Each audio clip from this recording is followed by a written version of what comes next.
আগে যখন আমি কোনো কিছু বানাতে যেতাম তখন আমার চিন্তাই হতো না যে জিনিসটা বানাতে পারবো কি না পারবো। এখন আমার একটু চিন্তাই হয়ে যায়।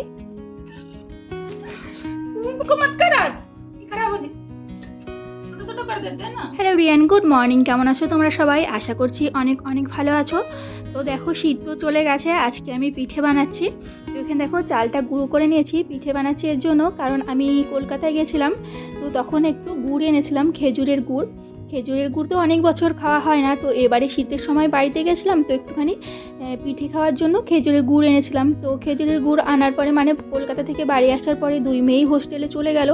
তো ওরা ছিল না, তারপরে আমি আর একা, আমরা দুজনে আর কি পিঠে বানিয়ে খাবো, ওর জন্য আর খাওয়াই হয়নি। তো এই যে গুড়টা এনেছিলাম, এখানে এই যে গুড়টা যেমনভাবে এনেছি সেমনই পড়ে আছে, ফ্রিজে রাখা ছিল। তো যাই হোক, এখানে আজকে ভাবছি একটু, আমার বড় মেয়ে তো বাড়ি চলে এসেছে, ভাবলাম আজকে পিঠে বানিয়ে নিই। তো মানে শীত তো চলে গেছে, এখন গরম এসে গেছে। তো যাই হোক, তাও ভাবলাম একটু বানিয়ে নিই, গুড়টা যখন আছে। মানে গুড়টা তো ইউজ করে নিতে হবে, নাইলে পরে ফ্রিজে তো খারাপই হয়ে যাবে। তো ভাবলাম একটু পিঠেই করে নিই। তো আমার হাজব্যান্ডকে জিজ্ঞেস করলাম কী পিঠে বানাবো। তোমার হাজব্যান্ড বললো সব রকম পিঠেই তো খাওয়া হয়, পুলি পিঠেটা খাওয়া হয় না, তো একটু পুলি পিঠেই বানিয়ে দাও। তো আমি বললাম ঠিক আছে, তাহলে পুলি পিঠেই বানিয়ে নিই। তোমাদের দেখালাম এখানে তো নারকেল, কাঁচা নারকেল সেভাবে পাওয়া যায় না, তো একটু নারকেলের গুঁড়ো এনে দিয়েছিল, সেটা দিয়েই বানাবো। তো কাঁচা নারকেল হলে তো ভালো হয়। তো যাই হোক, এখানে কাঁচা নারকেল পাওয়া যায় না, পাওয়া যায় একটু মানে দূরে পাওয়া যায়, আমরা যেখানে থাকি সেখান থেকে একটু দূরে আর কি পাওয়া যায়। তো যাই হোক, এখানে আমি আর কি এই যে পিঠেটা বানাবো বলে যে আটাটা আর কি বানিয়ে নিতে হয়।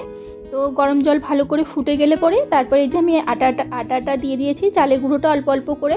তো এখানে মনে হচ্ছে এটা হয়ে গেছে, তো দেখতেই পাচ্ছ।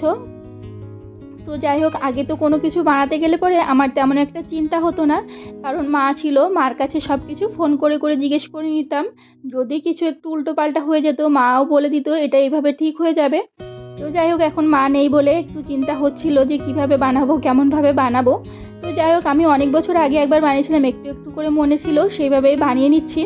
তো গুড়টাকে না বাড়ির থেকে এনেছিলাম, সেই সময় এই যে পেপারের মধ্যে ছিল, যেভাবে দিয়েছিল সেভাবে আমিও রেখে দিয়েছিলাম। তো এখানে আমি আর আমার মেয়ে দুজনে মিলেই পেপারটা এমনভাবে চিপকে গেছিলো, অনেক কষ্টে পেপারটা ছাড়িয়েছি, এখন একটু একটু লেগে আছে। তো সেটা ভাবলাম ধুয়ে তারপরে পরিষ্কার করে নেব। তো এরপরে দেখো আমার আটাটা বানানো হয়ে গেছে। তো যাই হোক, আমি অনেক দিন তো বানাইনি, তো ওর জন্য বুঝতেই পারছি না আটাটা আরও আটা দিতে হবে, নরম আছে না কেমন আছে আমি বুঝতেই পারছি না। তো যাই হোক, যেরকম হলো সেরকমভাবেই রেখে দিলাম। এখন তো একটু গরম আছে, একটু ঠান্ডা হলে পরে তারপরে আটাটা মেখে নেব। তো এখানে দেখো নারকেলের যে পুরটা বানাবো সেটার জন্য আমি নারকেলের গুঁড়োটা নিয়ে নিয়েছি। তো এটা তো শুকনো থাকে একদম ঝরঝরে, তো এর মধ্যে একটু দুধ দিয়ে দিলাম। দুধটা দিয়ে তারপরে একটুখানি আর কি গুড়টা দিয়ে দেবো। তো গুড়টা দিয়ে তারপরে একটুখানি ঢেকে রেখে দেবো, কিছুক্ষণ টাইম ঢেকে রাখলেই তো গুড়টা গলে যাবে। এখানে দেখো গুড়টা ভালো করে ধুয়ে পেপারগুলো ছাড়িয়ে নিয়েছিলাম, মানে তোমাদের তো বললাম এর মধ্যে পেপার মানে চিপকে গেছিলো। তো যাই হোক, গুড়টা এখানে বসিয়ে রেখেছি, তারপরে দেখো আটাটা মেখে নিচ্ছি। তো আটাটা না গরম, মানে অনেক গরম, মাখাতে পারছিলাম না। তো পিঠেটা বানানোর সময় আমার মনে হয় আরেকটু এর মধ্যে আটা দিতে হতো, প্রথমে তো আমি বুঝতে পেরেছিলাম না। তো যাই হোক, পরে যখন পিঠেটা বানাতে গেলাম তখন মনে হচ্ছিলো একটুখানি শক্ত হলে ভালো হতো। তো দেখো, এখানে আটাটা মেখে আমি এটাকে ঢেকে রেখে দিয়েছিলাম কিছুক্ষণ, তারপরে দেখো এই যে পিঠে বানাতে চলে আসলাম, মানে নারকেলের যে স্টাফিংটা সেটা বানানো হয়ে গেছে। তারপর দেখো এই যে পিঠে বানাতে বসে পড়লাম। তো আটাটা নরম নরম বলছিলাম তোমাদের, আমি যখন বানাতে গেছি তখনই আর কি বুঝতে পারলাম। তো যাই হোক, একটুখানি আটা লাগিয়ে লাগিয়ে আর কি আটাটা বেলে নিচ্ছিলাম। তো একটা একটা করে বানাতে তো অনেক টাইম লেগে যাবে, ওর জন্য ভাবলাম একবার একটু রুটির মতো বেলে নিয়ে তারপরে কেটে কেটে আর কি বানিয়ে নেব। তো এখানে দেখো, তোমাদের তো একবার দেখালাম, একবার বেলতে গেছি, বেলতে যাওয়ার পর আর কি চিপকে গেছিলো এটা। যাই হোক, আরেকবার আটা লাগিয়ে আরেকবার চেষ্টা করি। তো আমার মেয়ে বসে বসে হাসছে আর বলছে মাম্মি তুমি বানাতে পারো কি না পারো। তো যাই হোক, অনেকদিন আগে বানিয়েছি, আর সব রকম পিঠে তো খাওয়া হয়, এই পিঠেটা খুবই মানে খাওয়াই হয় না বললেই হয়, অনেক বছর আগে একবার বানিয়ে খেয়েছিলাম। তো যাই হোক, এই যে আরেকবার চেষ্টা করছি, তো গ্লাস দিয়ে একটু কেটে নেব। তো এখানে আমার মেয়েকে বললাম গ্লাস এনে দিতে, তো এই যে আবার চিপকে গেছে।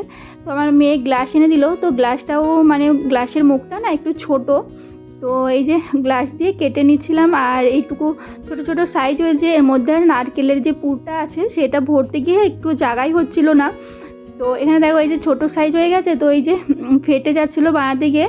তো যাই হোক, তারপরে অল্প পুর দিয়ে এগুলো বানিয়ে নিয়েছি এক এক করে। তো আমার মেয়ে বলছিল একটু বড় করে কাটো, তো তো যাই হোক আমি বললাম না এটা দিয়েই আর কি ছোটো ছোটো সাইজ হবে, ঠিক আছে এইভাবেই ছোটো ছোটো করেই বানিয়ে নিই। তো এই যে আমি আমার মেয়ে দুজনে মিলেই পিঠেগুলো বানাচ্ছিলাম। তো আমার মেয়ে তো নানা রকম শেপ দিয়ে পিঠে বানিয়েছে। তো এখানে দেখো এই যে আমি এইভাবে বানিয়ে নিচ্ছি। তো আমি পিঠে বানালে পরে সবসময় একটু সরা পিঠে ভিজানোটা বানানো হয়, আর বানানো হয় পাটিসাপটা, তারপরে ভাজা পিঠে। তো এইগুলো আর কি আমার মেয়ে হাজব্যান্ড যেগুলো ভালো খায় সেইগুলোই বানানো হয়। তো পুলি পিঠেটা কিন্তু আমি ভালো খাই ছোটোবেলার থেকেই। আমার মা তো জানতো যে তার ছেলে মেয়ে কোনটা ভালো খায়, মা জানতো, মা বলতো তুই তো পুলি পিঠে খেতে ভালোবাসিস, একটু পুলি পিঠে বানিয়ে নে।